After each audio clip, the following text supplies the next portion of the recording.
Hey guys, hope your Wednesday is off to a great start. It's a beautiful day here in San Diego, and I want to jump on real quick and address the elephant in the room, which is Zillow when it comes to our property management industry. I'm sure a lot of you have seen already or have read that Zillow on Tuesday has launched some tools for potential tenants regarding disruptive tools for our property management industry.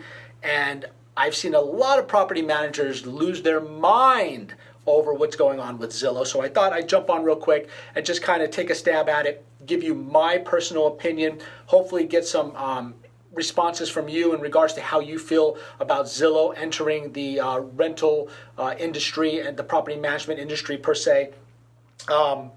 As I mentioned, Tuesday, they launched two features that a lot of property managers are up in arms about. One of those features is a ability for a potential tenant to take one application and distribute it to multiple properties. That application fee would be $29.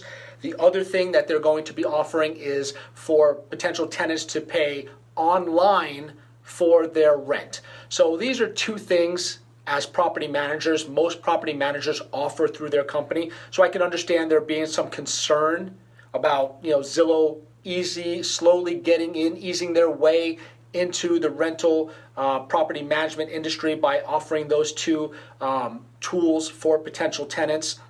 But I looked into them a little deeper, and I'll be honest with you, I didn't see that big of an importance. Now, some of the responses I've seen from property managers is crazy. One is, let's boycott Zillow. Probably not going to work, guys. Another one is, hey, let's get a class action lawsuit. NARPM needs to be all over this. Once again, these companies they're large companies. They understand the litigious process. They have measures in place that are going to guard against that. They're well insulated and well lawyered up.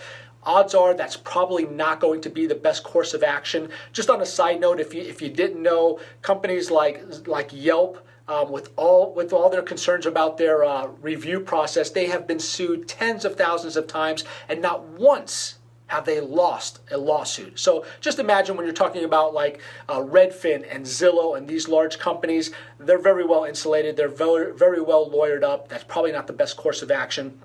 And, I don't know if you know, but Zillow owns Trulia and HotPads.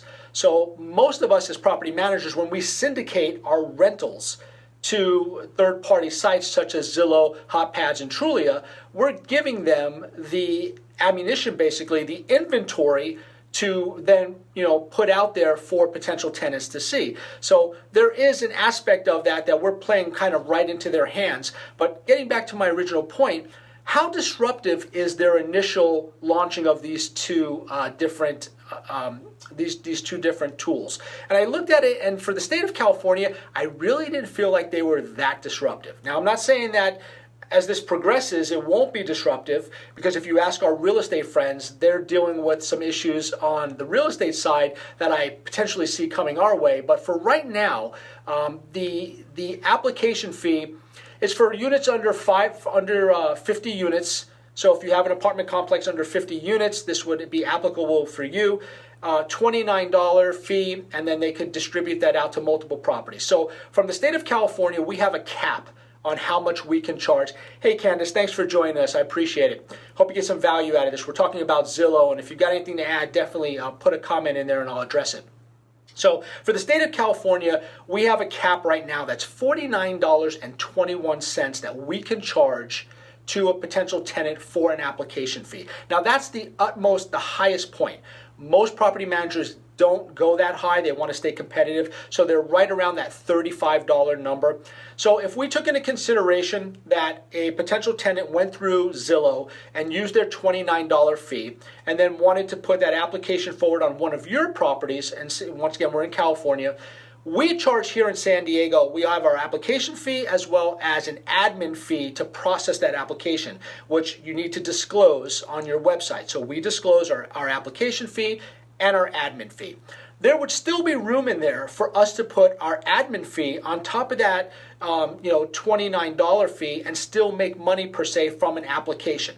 It actually might be not advantageous for a potential tenant to go through Zillow because they might find it being even cheaper for them to utilize your application fee and admin fee from your property management company and come in below. I don't know. That's depending on your fees. But what I'm saying is that there's really not that big of a difference in that application fee that they're offering to potential tenants. So it's not really that big of a disruptor right from there. The second thing is to pay online. So I don't know about you, but the faster we can get money in for our properties, the happier we are. So I don't see that as that big of an issue. If somebody wants to pay through Zillow or they want to pay through somewhere else, as long as the money comes through to us electronically, we do have a small fee that we put on there to offset the fee that it costs us to collect those funds. Other than that, I don't foresee that as a very big disruptor. So when I'm looking at it right now, the two things that most property managers are up in arms about are really not that big and actually might be an advantage for us property managers because it can help, get our money faster. And if a tenant wanted to utilize Zillow's application fee, so be it. We still have our admin fee that we can put on there, and they still need to go through the entire process to make sure that they're meeting qualifications. So I'm not seeing that as big of an issue. And the only thing I can think of that we've seen in the real estate side that is concerning to me is if Zillow decided to go the way Redfin has and start with where Redfin offers a 1% listing fee and they have affiliated Redfin realtors that only work with Redfin. So they will contact all of the people out there who are potentially have listed before or are, through their analytics looking to list, and they will let them know that they can save a considerable amount with their commissions if they use a Redfin authorized agent. I believe it's 1%. So that could be something that could be disruptive for our industry if Zillow goes the way of Redfin and starts to put together Zillow property management groups where they're basically charging property managers for that. That's definitely something that could be disruptive. You're absolutely right. Disruption is coming. It's probably needed. The worst thing we can do is sit there and say it's not going to happen. But the best thing we can do, and this is basically the premises of what I wanted to get to, is that we can kind of be our own Zillows, if you would. And I say this honestly. If you look at what Zillow has done, it is very similar to what we all have the ability to do using our social media presence. Let's just take a look real quick and think about what Zillow has done. They created an online presence, their website, okay? They then built an audience by providing value.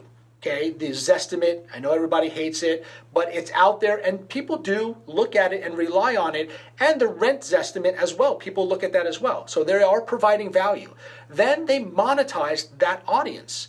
Well, if you look at what we have the ability to do on different social media platforms, we can do the same thing. Now, obviously not at that scale, but in our local communities, we can do the same thing by getting attention and getting noticed. And that is the most important thing you want to use when you're using your social media platforms. You want to get attention.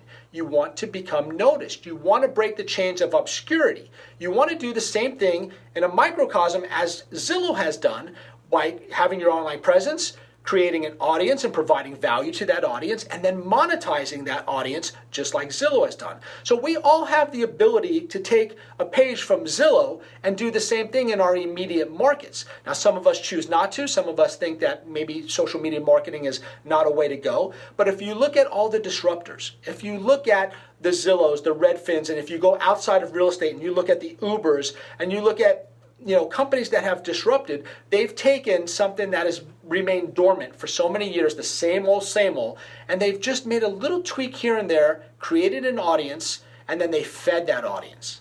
And by feeding that audience grew. And now they have brand recognition.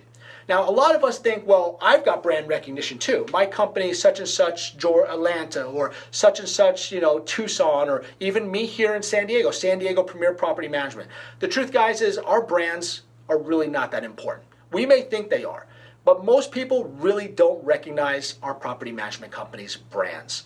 What they do recognize, though, is us, each one of us. The owners of the company, the managing brokers, the people who go out there and get attention, the people who put their face in videos, in their marketing, the people who meet and network, and the face of that company, that has become the brand now, not the name. We all think that our names are so important, San Diego Premier Property Management. To be honest with you, if you ask 10, 20 people in San Diego, they'd probably get it wrong because there's a San Diego Premier, there's a San Diego Property Management, there's a San Diego Premier Property Managers. There's so many different variations, and I'm probably sure in your city there may be as well, that most people are not going to recognize that brand as they would a Zillow who's been spending tons of money and time to build that brand recognition through attention. So my point is, to use social media marketing to build your own Zillow model. Instead of worrying and fretting about what Zillow is going to do next, guys, they are going to enter our market. It's inevitable. There's money there for them to do it. And they have the position, they have the marketing, they have the lobbying, they have everything there. It's a matter of if we stay relevant through awareness and recognizing, our company and the people that are behind the company, that's what's important. We can use those social media platforms to do that. So I wanted just to take a moment because I know this is a hot subject. A lot of people are concerned about it. A couple years ago, a lot of people were concerned about them entering real estate market in general for realtors, and you've seen the progression that would happen there. It will happen for the property management industry. It is inevitable, but how we position ourselves is going to be the difference between whether we lose business or we continue to build business because we have awareness in our local markets. So that's the message I wanted to project to you today to see if I can get some feedback from you. What do you think? Do you honestly think that Zillow entering the property management industry, the rental market, is going to be as disruptive and catastrophic as a lot of people think? Or do you think that we will make adjustments, the people who are savvy enough to use social media, to use those platforms to continue to promote themselves and their brand themselves, will sustain and be able to continue on the path? So let me know your thoughts. I wanted to jump on real quick. I appreciate your time. I'm interested in seeing what you guys have to say. And until next time, guys, we'll talk again. Thanks so much.